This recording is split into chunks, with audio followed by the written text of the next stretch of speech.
ساری decision making in لوگوں کے پاس ہے جو کہ سندھ اسمبلی میں نہیں بلاول ہاؤس میں بیٹھتے ہیں. سندھ کے عوام کا جو پانی ہے وہ بلاول ہاؤس والے چوری کر رہے ہیں, مراد علی شاہ چوری کر رہے ہیں, اور ان کی کابینہ کے اندر بیٹھے ہوئے لوگ چوری کر رہے ہیں. گورنر رول کی آئین میں کوئی گنجائش نہیں. سب سے زیادہ ضرورت ہے انفورس کرنے کی تو وہ آرٹیکل 140A, جس کے تحت پروونشل فائنانس کمیشن ایوارڈ ہو, ایک طاقتور مقامی حکومتیں بنے اور وہ حکومتیں اپنے مسائل حل کریں. سندھ کو 700 سے 750 ارب روپیہ NFC ایوارڈ کے ذریعے جو ہے وہ ملے گا. جو پیسہ اس وقت آپ مراد علی شاہ اینڈ کمپنی کو دیتے ہیں وہ کراچی اور بدین اور گھوٹکی اور لاڑکانہ میں لگنے کے بجائے وہ دبئی, لنڈن, پیرس میں جا کے لگ جاتا ہے.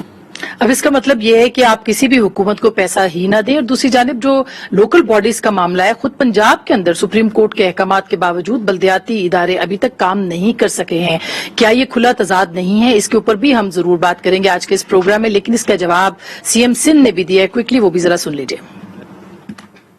صوبوں میں انہوں نے پروونشل گورنمنٹس کو پیسے دیے, ہمیں کہتے ہیں آپ کو نہیں دیں گے, اب کھا جائیں گے. بڑا احسان, کل بھی ایک شخص آئے تھے احسان کر رہے ہیں کہ پتہ نہیں 1600 ارب کتنے 100 ارب بتائیں. یہ تو بھائی یہ تو ہی حق ہے, کوئی احسان نہیں کر رہے ہو. 742 ارب دینے تھے آپ نے صرف اس سال, اور آپ نے دیے کتنے وہ میں نے آپ کو بتایا. میں نے یہ بھی کہا تھا کہ اس کا میجورٹی صوبے سے 70% صوبے سے کلیکٹ ہوتا ہے. آپ کے پورے کیا میں نے غلط کہا؟ کسی ایک چیز پہ غلط بتا دو نا کہ یہ آپ نے اس پہ یہ کہہ دینا کہ یہ چور ہیں اور یہ ڈاکو ہیں اور ان سے کام نہیں چلے گا, اور فلانا آرٹیکل جو یاد آتا ہے آرٹیکل وہ غلط صحیح پڑھ دیا. کچھ اچھا یہ نہیں لگتا, یہ لگا دو. تو بھائی کچھ نہیں لگتا. یہ آئین شہید ذوالفقار علی بھٹو کا ہے.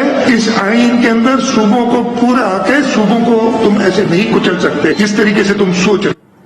وفاق کے اندر, سندھ کے اندر حکومت پاکستان کیا چاہ رہی ہے, یہ ایک اہم سوال ہے. اس پہ بات کریں گے. ای ووٹنگ کے حوالے سے بہت سارے سوالات ابھرتے ہیں. اس کی ضرورت کیوں پیش آئی, اتنی جلدی کیوں حکومت نے یہ بل پاس کیا, اس کے ساتھ ساتھ کیا اس کی حیثیت کیا ہے, کیا الیکشن کمیشن اس پہ اعتراضات اٹھا سکتا ہے یا نہیں, جو کہ ذرائع کے مطابق اٹھ رہے ہیں. قانون تو واپس نہیں کر سکتے. اور پھر سینٹ کے اندر اپوزیشن اکثریت میں ہے, یہ بل وہاں پہ مسترد ہو سکتا ہے. سینٹ کے آج قائد حزب اختلاف یوسف رضا گیلانی صاحب نے چیئر کیا. ان کو ایسے لگتا ہے نون لیگ ان کے ساتھ بیٹھ گئی اور ساری اپوزیشن نے مل کے ایک جگہ پہ آج میٹنگ کی. اس کا مطلب کیا ہے کہ پیپلز پارٹی اور نون کے اختلافات جو ہیں وہ ختم ہو رہے ہیں. اس معاملے کے اوپر اس پہ بات کریں گے. سینٹر مصدق ملک صاحب ہمیں جوائن کریں گے امریکہ سے. آپ کسی تعارف کے محتاج نہیں ہے. بہت بہت شکریہ سینٹر صاحب آپ کی تشریف آوری کا. جناب فیصل کریم کنڈی صاحب ہمارے ساتھ ہوں گے, مرکزی سیکرٹری اطلاعات ہیں, پاکستان پیپلز پارٹی کے سابق ڈپٹی اسپیکر بھی ہیں, اس لیے بات کریں گے قومی اسمبلی کے آج کے جو ماحول ہے اس کے اوپر. ہمارے ساتھ جناب سینٹر اون عباس صاحب بھی ہیں. اون عباس صاحب پاکستان تحریک انصاف کے سینئر رہنما بھی ہیں, سینیٹر بھی ہیں. سب سے پہلے میں بات کرنا چاہتی ہوں سابق سیکرٹری الیکشن کمیشن جناب کنور محمد دلشاد صاحب ہمارے ساتھ موجود ہیں. ان سے کوئکلی کچھ سوالات جو میں نے چھوڑے ہیں ان سے پوچھنے. السلام علیکم دلشاد صاحب. وعلیکم السلام. سر ایک تو یہ بتائیے گا کہ یہ جو آپ نے دیکھی کہ یہ قانون سازی ہو رہی ہے, اس کو بھی سینٹ کے اندر جانا ہے, یہ کتنی پریکٹیکل ہے آپ کے نزدیک؟ یہ ہو سکتا ہے کہ اوورسیز پاکستانی جو ہے وہ ووٹنگ کریں, ای ووٹنگ کریں, سیکیورٹی ان کی سیکیورٹی جو ہے ووٹنگ کی طریقہ کار کی وہ اس کا تحفظ کیسے ممکن ہو سکے گا؟ فوری طور پر یہ جو اوورسیز پاکستانیوں کو ووٹ دینے کے حق کے بارے میں الیکشن کمیشن آف پاکستان 94 سے پوری انہوں نے ایکسرسائز کی ہے. جب میں فیڈرل سیکرٹری رہا ہوں اس وقت بھی تمام معاملات سے ہم نے غور و خوض کیا تھا, لیکن 2008 میں تمام منسٹروں سے مشاورت کرنے کے بعد وزارت داخلہ, وزارت خارجہ, اوورسیز پاکستانی, وزارت لیبر, ان کی مشاورت کے بعد یہ اس کو اس وقت کے چیف الیکشن کمشنر نے الیکشن کمیشن نے اس کو ریجیکٹ کر دیا. اچھا. ہاں, یہ باقاعدہ ریکارڈ بھی موجود ہے, میرے دستخطوں سے موجود ہے. انہوں نے کہا تھا کہ ہم نے تمام انٹرنیشنل ایجنسیوں سے, انٹرنیشنل جو ہے ہماری جو سول سوسائٹی جو اس پر کام کر رہی ہیں الیکٹرل سسٹم کے اوپر, ان سب سے رائے لی ہم نے. کوئی 400-500 پیج کی رپورٹ ہے وہ. تو انہوں نے کہا کہ ایون US8 سے ہم نے مشاورت کی, ہم نے اس کے بعد سویڈن میں مشورہ کیا, تمام ملکوں سے مشورہ کیا, تو انہوں نے کہا کہ یہ ناقابل عمل ہے. اچھا. اب اس بار ہے, اب حکومت نے وہ 2008 کی جو ہے وہ تمام تجاویز کو مد نظر رکھتے ہوئے بھی غور نہیں کیا, اور الیکشن کمیشن آف پاکستان کے ساتھ جو انہوں نے جو اس پہ اعتراض کیے ہیں, آج آسما ایسا محسوس یہ ہوا ہے کہ الیکشن کمیشن آف پاکستان کے بنیادی ڈھانچہ جو ہے وہ متزلزل ہو گیا ہے. الیکشن کمیشن آف پاکستان میں 49 ترمیم کرنا ایک فرد واحد آرڈیننس کے ذریعے نہیں ہوتا، اس کے لیے باقاعدہ انتخابی اصلاحات کمیشن بننا چاہیے تھا، یا انتخابی اصلاحات کمیٹی بنتی، تمام 26-27 ممبران کو غور و خوض کرتے، جس کے شروع میں ماضی میں اسحاق ڈار صاحب اور زید حامد صاحب جو تھے وہ باقاعدہ اس انتخابی اصلاحات کمیٹی کے چیئرمین رہے اور کام کیا. اسی طرح یہ انتخابی اصلاحات کمیٹی بنا دیتے نئے سرے سے، ازسرے نو، اور اس کے اوپر تمام سیاسی جماعتیں جو پارلیمانی جماعتیں نمائندگی کر رہی ہیں ان سے رائے لیتے. اب جو موجودہ جو صدارتی ڈھانچے صدارتی جو آیا آرڈیننس، اس سے الیکشن کمیشن آف پاکستان کا بنیادی ڈھانچہ ہی ہل گیا. تو آپ کے خیال میں الیکشن کمیشن اس کو ریجیکٹ کر سکتا ہے، اس قانون سازی کو، اس کے اوپر اپنی ریزرویشنز دے سکتا ہے؟ الیکشن کمیشن آف پاکستان جو ہے جب یہ دیکھے گا کہ آئین سے متصادم ہے، جیسے کہ electronic voting machine, electric voting machine, internet voting belting, اسی طرح ڈیلیمیٹیشن کے معاملات آ رہے ہیں کہ وہ ڈیلیمیٹیشن جو کروا رہے ہیں الیکٹرل رول کی بنیادوں پر، اور بہت سے مسائل ہیں، تو وہ پھر الیکشن کمیشن پاکستان جو ہے جو قانون سازی چاہتے ہیں. الیکشن کمیشن پاکستان نے یہ کہا ہے کہ جو آپ یہ بنیادی تبدیلیاں لانا چاہتے ہیں یہ آئین کے آرٹیکل 218، 219، 220 سے متصادم ہے، تو آپ 224 سے باقاعدہ متصادم ہے، تو آپ اس کو آئین سازی کر لیں. آئین سازی ہو جائے گی تو پھر الیکشن کمیشن لا، یعنی آپ یہ سمجھ رہے ہیں کہ کانسٹیٹیوشنل امینڈمنٹ کی ضرورت ہے، نہ کہ act of parliament. Constitutional amendment کی ضرورت ہے، اور الیکشن کمیشن اعتراض نہیں کرنا. الیکشن کمیشن کہتا ہے کہ ہم نے ایک آزادانہ مختلف انتخابات کروانے، سیکریسی کو مد نظر رکھتے ہوئے. جب سیکریسی پر آنچ آئے گی تو پھر ہم وہ انتخاب جو ہے وہ آرٹیکل 218 سے متصادم سمجھتے. آپ آئین سازی کر لیں، جب آئین سازی ہو جائے گی تو وہ لا آف لینڈ کے تحت الیکشن کمیشن باؤنڈ ہے.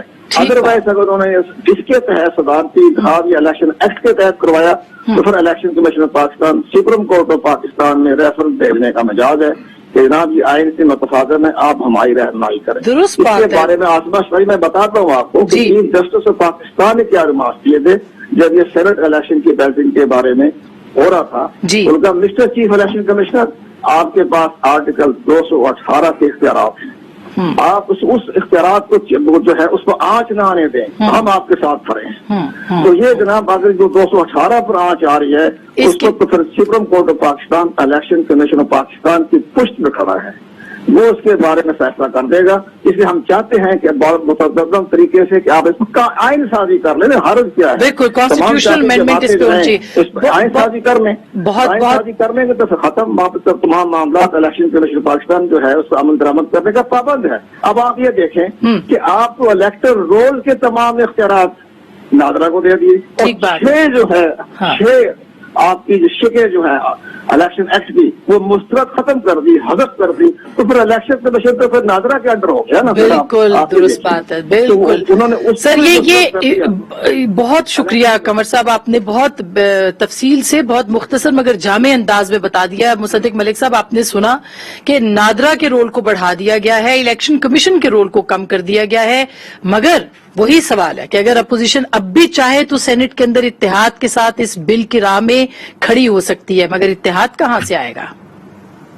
مصدق صاحب دیکھیے، جو کچھ باتیں تو کر دی ہیں قمر صاحب نے، میں ان کو ریپیٹ نہیں کروں گا، لیکن اگر آپ یہ رویہ دیکھیں جو آپ کے سامنے آ رہا ہے کہ آپ بغیر کمیٹی میں بھیجے، اس سے پہلے بھی ہمارے ساتھ ہوا ہے ایسے. انہوں نے تو ایک بات کی الیکشن کمیشن کے حوالے سے بات کی، میں آپ کے سامنے دوسری بات رکھوں گا کہ سینٹ کے فلور کے اوپر، کیونکہ سینٹ کی تمام پروسیڈنگ ریکارڈڈ ہوتی ہے، تو آپ کسی بھی وقت یہ دونوں خاکے جو ہیں نکال سکتی ہیں جن کا میں ذکر کرنے لگا ہوں. تو ایک مرتبہ ہمارے وفاقی وزیر جو ہیں پارلیمانی امور کے، انہوں نے سینٹ کے فلور کے اوپر کھڑے ہو کر کہا کہ ملکی تحفظ کا اور سلامتی کا تقاضا یہ ہے کہ آپ جو ہم آپ کے سامنے بل رکھ رہے ہیں اس کو بغیر پڑھے اس کو فوری طور پہ اپروو کر دیں.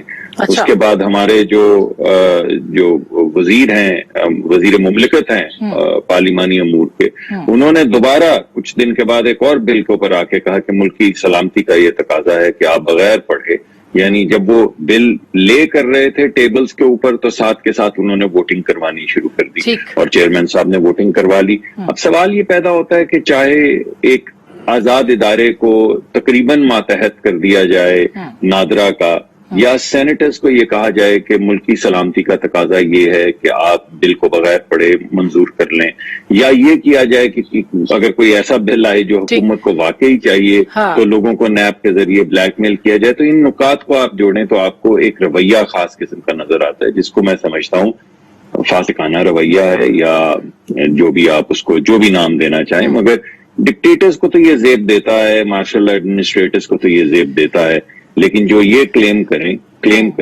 کہ ہم الیکٹ ہو کر آئے ہیں، ان کو یہ رویہ زیب نہیں. اچھا میں ایک سیکنڈ دیجیے گا، ایک سیکنڈ، صرف ایک سیکنڈ. دیکھیے جو بات میں آپ کو اضافی طور پر بتانا چاہتا ہوں وہ یہ ہے کہ جرمنی نے، فرانس نے، یونائٹڈ کنگڈم نے، آئرلینڈ نے، فن لینڈ نے، کینیڈا نے، ملیشیا نے، قزاقستان نے، ناروے نے، اور میں آپ کو تمام ممالک کی لسٹ دے سکتا ہوں جنہوں نے الیکٹرانک ووٹنگ کینسل کر دی ہے اپنے ممالک میں.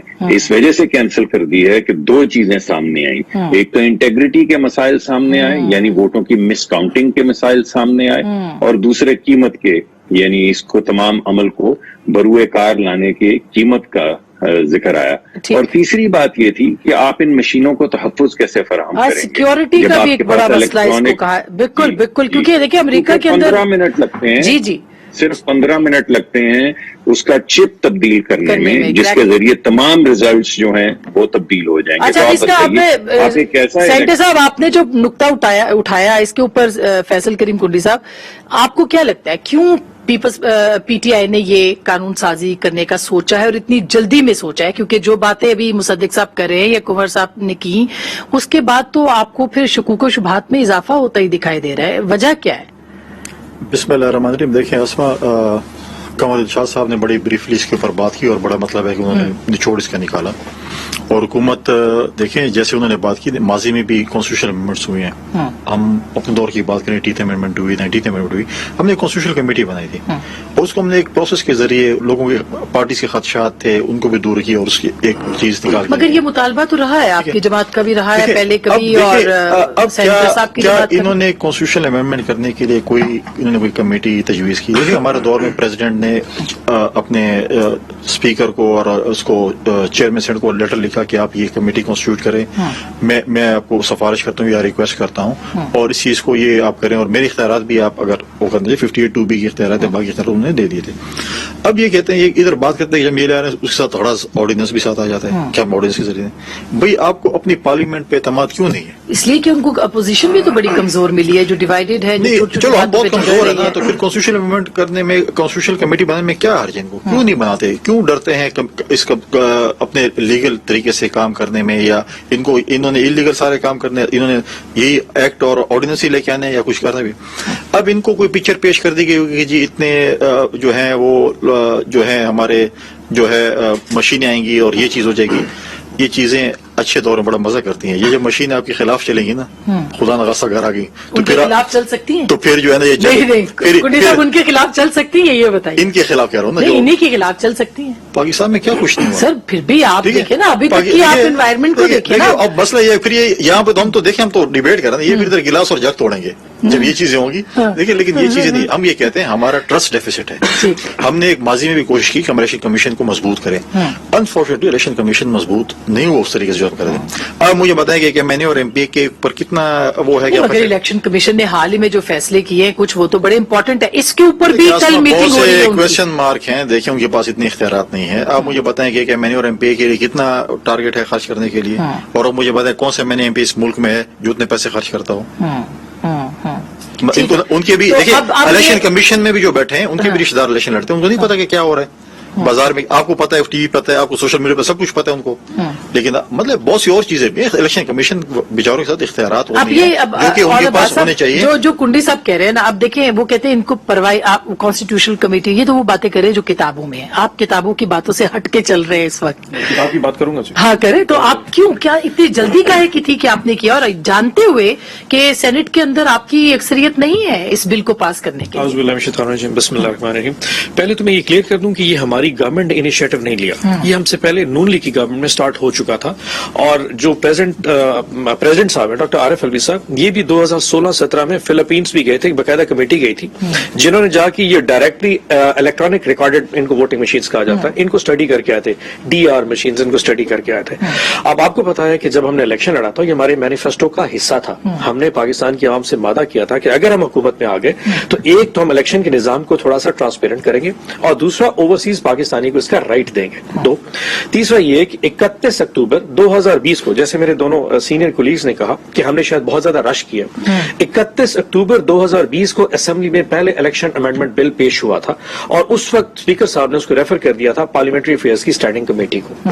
اس کے بعد 9 مہینے تک یہ بل اس کمیٹی میں رہا. اس کی 4 میٹنگز ہو چکی ہیں, پہلی وہی اکتوبر کے بعد ہماری 29 جنوری کو ہوئی تھی, پھر 10 مارچ 2021 کو, اور پھر 31 مارچ 2021 کو اس کی میٹنگ اس میں یہ منظور ہو گیا, نہیں وہ پھر ڈسکس ہوا, نہیں ہوا نا, منظور ہوتا ہے نا سر کمیٹی سے. کمیٹی جو پارلیمنٹری افیئرز کی کمیٹی تھی وہ ہمارے پاس تھی, وہ وہاں سے اپروو ہو گیا تھا, اور کمیٹی نے اس کو ریفر کر دیا ٹو ادر اسمبلی. اور پرپوزل آپ نے لیے, ان کے پرپوزل ہاں سب کے لیے تھے, اور اس میں 49 کے قریب ٹوٹل کلاس تھی, ایک نہیں تھی جی, 49 کے قریب تھے. اس میں بہت سارے ایشوز تھے. ہم نے اس میں یہ بھی کہا تھا کہ آپ جو الیکٹرانک کا جو نمبر ہے, ووٹر ہے, اس کا نمبر آئی ڈی کارڈ والا نمبر دے دیں. جو آپ نے پوری کانسٹیٹیوشن بنانی ہے, پورا حلقہ بنانا ہے, وہ بجائے پاپولیشن پہ وہ ووٹرز پہ بنائیں. آپ ان کو فائنینشیل اٹانومی دیں, جہاں ایک آپ کا پولنگ جو ایجنٹ کھڑا ہوتا ہے اس کی جگہ 5 پولنگ ایجنٹ ہونے چاہیے. لوکل ٹیچرز وہاں پہ بھرتی نہیں ہونے چاہیے. سو بہت سارا ایک واضح قسم کا سسٹم بنایا گیا, اور وہ اپروو ہو کے کمیشن کے اختیارات کم کر دیے, یہ آپ کا آئینی ترمیم تھی اس کے اندر سر, آپ نے ایکٹ آف پارلیمنٹ کیسے بنا دیا؟ نادرا کام صرف ویریفائی کرنا, اس پوری جو مشین ہے اگر آپ اس کو بغور معائنہ دیکھیں, اس کا کام صرف اس کو نادرا کو سسٹم ویریفائی کرنا ہے کہ آن اباس ہے, اور اس کا آئی ڈی کارڈ تھا ہمیں امپریشن پہ آ رہا ہے, اور اس کا کوئی کام نہیں. میں اگلی بات کر دوں, جیسے کنور صاحب فرما رہے تھے, جب سپریم کورٹ میں ڈسین گیا تھا سینٹ کے الیکشن, تو انہوں نے بھی ریفر اسمبلی کو کیا تھا. تو آپ یہ سمجھتی ہیں کہ اس وقت اسمبلی سے زیادہ سپریم کوئی ہو سکتا ہے جو اس کی امینڈمنٹ کر سکتا ہے؟ تو اسمبلی نے ایک چیز کو واضح طور پہ پاس کر دیا. اب اگلے تک چلتے ہیں, کیا الیکشن کمیشن اس کو کرے گا یا نہیں کرے گا, یہ تو الیکشن کمیشن ڈیسائیڈ کرنا ہے. وہ تو اسمبلی کا کام ہے, اسمبلی کا کام ہے اسٹینڈنگ کمیٹی میں جانا, اسمبلی سے پاس کرانا, سینٹ میں آئے گا, پتا چل جائے گا ان کے پاس اگر میجورٹی ہے. لیکن آخری سوال صرف, اگر اس کے بعد یہ چلا جاتا ہے اس کے پاس الیکشن کمیشن کے پاس, کیا ان کے پاس کیا رائٹ ہے اس کو ریجیکٹ کرنے کا یا نہیں, یہ ایک ڈبیٹ ہے. ریجیکٹ تو ظاہر ہے کہ ان کی اپنی رائے ہوگی, کیونکہ ہم سب قانون کے تابع ہیں اور قانون کو رول اسمبلی کرتی ہے. رویہ وہ اختیار کر سکتے ہیں, آف کورس نہیں, مگر اعتراضات تو کر سکتے ہیں. سپریم کورٹ کے پاس ریفرنس ایک ادارے کو آپ پوری طرح سے انڈرمائن کر رہے ہیں. اس میں سے کون سی ایسی چیز ہے جو آپ نے اس کے اندر آئینی ترمیم نہیں کی, آپ اس کے اندر آئینی ترمیم کرتے 2/3 اکثریت کے ساتھ, 2/3 وہ تو آپ ہر چیز کر رہے ہیں. 2/3 اکثریت ان ایشوز پہ ہوتی ہے جس پہ 218 اصل معاملہ ہی 2/3 اکثریت کا. تو ہر چیز اگر 2/3 اکثریت ہے تو اسمبلی کا پھر کام کیا ہو کس چیز کا؟ اگر ہے تو الیکشن کمیشن کہہ دے گا کہ 2/3 اکثریت لے آئے. سو ہمیں الیکشن کمیشن اب ڈیفائن کرے گا ہمارا راستہ کہ ہمیں ہر چیز میں 2/3 اکثریت لانی ہے. Let's see what happens. آئینی ترمیم کے لیے 2/3 اکثریت چاہیے, ابھی تک اس پر صدارتی آرڈیننس نہیں آیا. ہم نے اپنی پوری لائن اینڈ لیفٹ سیٹ, میں نے آپ کو کہا کہ اسٹینڈنگ کمیٹی اب آپ نے کہا کہ آپ نے رش کیا, میں نے کہا رش نہیں کیا, میں نے کہا 9 مہینے لگائے, 4 کم از کم اس کی میٹنگز ہوئی, اس میں سے اپروو ہوا. اب اس کے بعد اب سینٹ میں جانا ہے, سینٹ مصدق ملک صاحب موجود ہیں, وہاں ریجیکٹ ہوتا ہے, ایکسپٹ ہوتا ہے. یہ ویسے سینٹر صاحب بریک لے لوں, بریک کے بعد اس پہ ضرور پوچھوں گی کہ کیا اب قومی اسمبلی اور سینٹ, قومی اسمبلی کے بعد سینٹ کے اندر اکثریت اپوزیشن کی ہے جو کہ چھوٹی چھوٹی باتوں پہ لڑ رہی ہے, باپ کے ووٹوں کے اوپر لڑ رہی ہے, قائد حزب اختلاف کے اوپر لڑ رہی ہے, آپس میں پیپلز پارٹی اور ان کا, تو کیا ان سارے اختلافات کو, جس کی آج ایک روشن مثال ہمیں ملی کہ اکٹھے بیٹھے ہیں, وہ چاہیں تو ابھی بھی اس کو وہاں پہ مسترد کر سکتے ہیں, کیونکہ اس قانون سازی کے اوپر بہت زیادہ کنٹروورسیز جو ہے جنریٹ ہو چکے. ایک چھوٹی سی بریک کے بعد اسی پہ بات کریں گے, ہمارے ساتھ رہیے گا.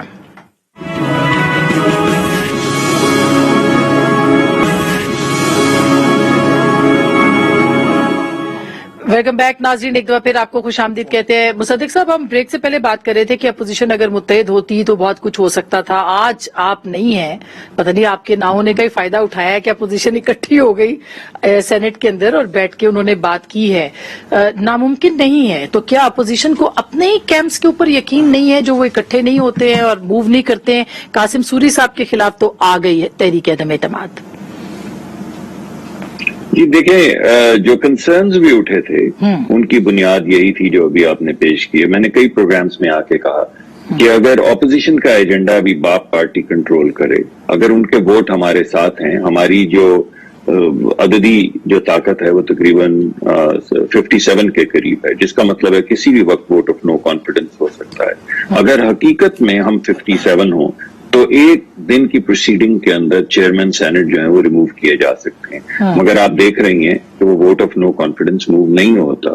وہ ووٹ کانفیڈنس اصل میں موو اس وجہ سے نہیں ہوتا کہ ہم عدالت میں ہیں ہم واپس آئیں گے، وہ اصل میں اس وجہ سے نہیں ہوتا موو کیونکہ اس کے اندر ایک تعداد ہے، ایک مؤثر تعداد ہے ان لوگوں کی جو جن کا تعلق باپ پارٹی سے ہے، تو اس کے نتیجے میں اپوزیشن کا ایجنڈا جو ہے باپ نے ہائی جیک کر لیا، اور ہمارا کوئی اختلاف نہیں، ہمارا جو تھوڑا بہت اختلاف جس کو آپ کہہ رہی ہیں جو سامنے آتا ہے اور اچھا یہی کچھ پھر مشاہد حسین سید صاحب کے اس میں بھی ہوا، کمیٹی میں بھی اس پہ شاہد خاقان عباس صاحب نے کہا تو آپ جی ہاں بالکل میم، جو شاہد عباسی صاحب نے کہا وہی بات میں نے بھی کہی، میں نے ٹی وی پروگرامز پہ کہا کہ یہ بات سمجھ نہیں آتی، یہ کیسے ہوا ہے، بالکل سمجھ نہیں آتی، یہ بالکل نہیں ہونا چاہیے تھا۔ اور میں نے تو کہا کہ شاہد صاحب تو ہمارے بزرگ بھی ہیں، رہنما بھی ہیں، دوست بھی ہیں، آپ کو چاہیے آپ ان کو آن لائن لیں، کیونکہ مجھے تو ابھی تک میری ان سے بات نہیں ہو سکی، اور یہ ان کو بتانا چاہیے اور بتانا پڑے گا پارٹی کے اندر بھی اور باہر بھی کہ انہوں نے ہیومن رائٹس جیسی اہم کمیٹی جو ہے وہ کس طرح کی حوالے کر دی،